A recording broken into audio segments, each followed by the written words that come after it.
So I'm sure by now you guys have heard of this new genre slash trend called new jazz, and an artist by the name of LUNCBOX kind of cultivated this sound. But today I'm going to be showing you guys how new jazz would sound if BNYX produced it. Recently my style and sound kind of adapted to BNYX for some reason. I've just been listening to a bunch of his songs recently, and for the past 8 months now I've just been producing in that lane. And since BNYX hasn't really made new jazz yet, I thought it would be a cool idea to show you guys how it would sound if BNYX produced it. I'll be going over the BNYX formula that I've been covering in a bunch of our recent videos. I'll also be covering this one sample trick that I kind of discovered by accident. And thirdly, I'll be covering the most important part of this style, sound selection. But before we get into it, be sure to leave a like and a comment if you guys are enjoying this content. And be sure to check out our new membership system in the description. All the details will be there. And without further ado, let's get into it. So starting off with the first point I want to cover is the BNYX formula. If you guys haven't heard of this technique yet, I've dropped a bunch of BNYX videos explaining this. But basically what you do is, instead of making a full chord progression with one sound, you'll make your first chord with one sound and then move on to the second chord and make a new sound, and you'll keep on doing that until you have a full chord progression. So to start off, I have this sound of Surge XT called EP2, and it's basically just like an E piano, and this will ultimately be one part of my first chord.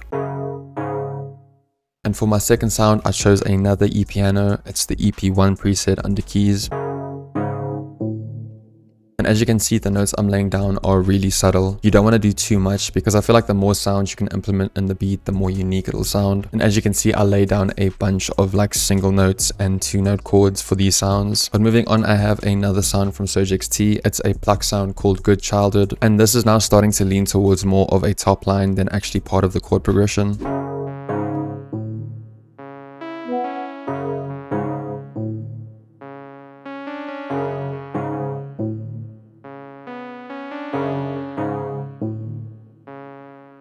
For my next sound, I used another pluck sound from Surge XT, and this is called Harmonics 1. And this is kind of just like a single note that just got extended for some reason. It just sounded cool to me. It's kind of like a pad in a way.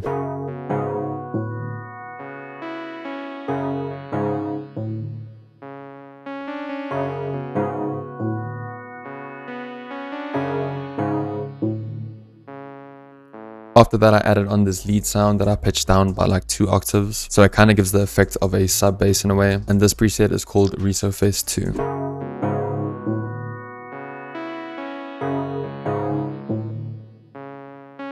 And for the hook of the beat, I added on another element to the first chord, and this was a lead called Sharpish from Surge XT. And now, as you can hear, everything's kind of starting to come together. It's starting to sound more cohesive. And this brings me to the second point I wanted to cover, which is sound selection. Sound selection is always a very important part in any genre, but specifically for BNYX and new jazz beats. It has such a specific sound to it that you can't really miss with any sounds, especially if you're doing this BNYX formula, because you have so many sounds put together. If they don't really work together in a way, it's just not going to make sense. And that's not to say that there's a specific sound that you need to use. Just make sure that when you make a beat and you get the sound that you want, you stick to that sound. As you can hear with this beat, I kind of off rip went for a metallic like synthy sound. And after I got those 2 E pianos down, I kind of already knew what I wanted to go for. So just keep that in mind the next time you guys are making these types of beats.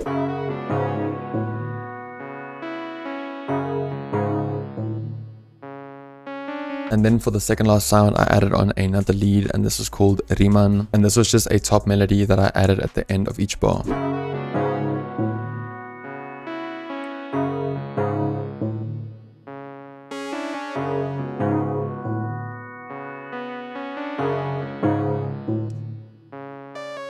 And now for the last element of the loop, this is the sample technique that I kind of just discovered randomly. And how I did this is I usually take acapellas at the end of my beats and just put it on top of it to see if it sounds good as a song. And whether you use this technique or not, I feel like that is already a great way just to see if your beat is up to par. And it just helps you see kind of what to take out or what to add into your beat. So when I finished the beat, I just took this Yeat acapella to check, and whoever extracted this acapella did a great job. But at the end of the acapella, there was this snippet of, I think it was Yeat's backing vocals and maybe a bit of the loop.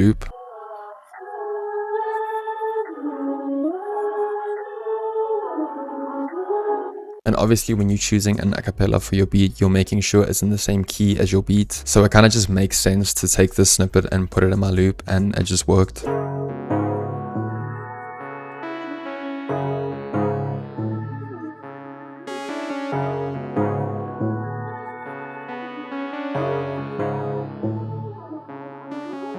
And that is everything done for the melodic side of the beat. And now moving on to the new jazz drums. It's kind of all over the place. Jake explained it in a previous new jazz video that I'll link up here. But it's kind of just a bunch of scattered drums and a shit ton of sounds that you just put together. And then somehow you just need to figure out a bounce that works. There's no real like formula to it. You just kind of go with it. And as always, I just start off with my hats.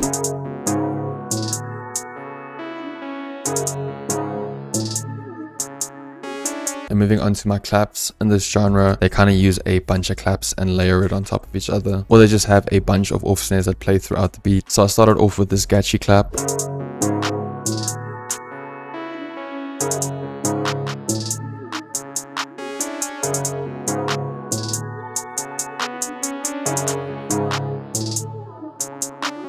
After that, I layered on the snare.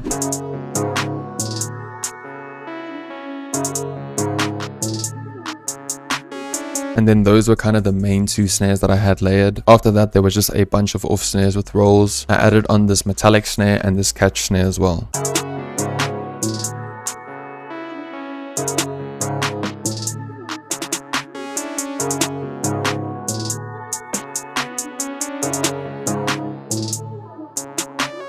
Moving on to cymbals, it's kind of the same principle as the snares. It's just a bunch of open hats and rolls that you layer. So I have this West Coast crash. I also have this Retox open hat as well as this Cali open hat.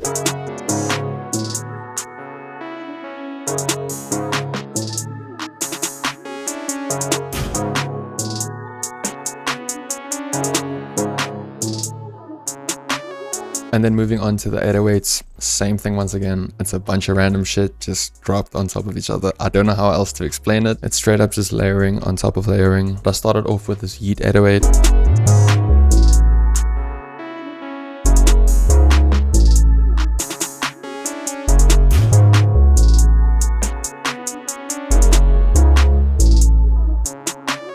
And then after that, I layered it with a license plate 808, the CTM 808, and a Zay 808. And all these drums that I used in this beat are from Rio's 25k kit. It's a free kit that he dropped like a month ago. It's just a bunch of like go-to sounds that he used throughout the years, and it's definitely worth a download. And then lastly, I finished off the beat with a kick.